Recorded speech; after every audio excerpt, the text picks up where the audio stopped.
Time ఎంత? తెలీదు. రాత్రంతా ఇలాగే కూర్చున్నావా? ఇది రాత్రి కాదా?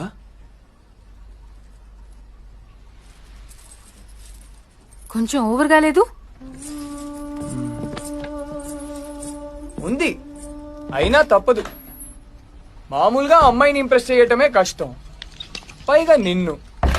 నాకు తెలుసు నువ్వేం చెప్తావు. చాలా సినిమాల్లో చూశాను. నేను అమ్మాయిని కాదు, భూమి మీద తిరుగుతున్న దేవతనంటావు. అది మాత్రం నిజం, కానీ నేను చెప్పాలనుకున్నది అది కాదు.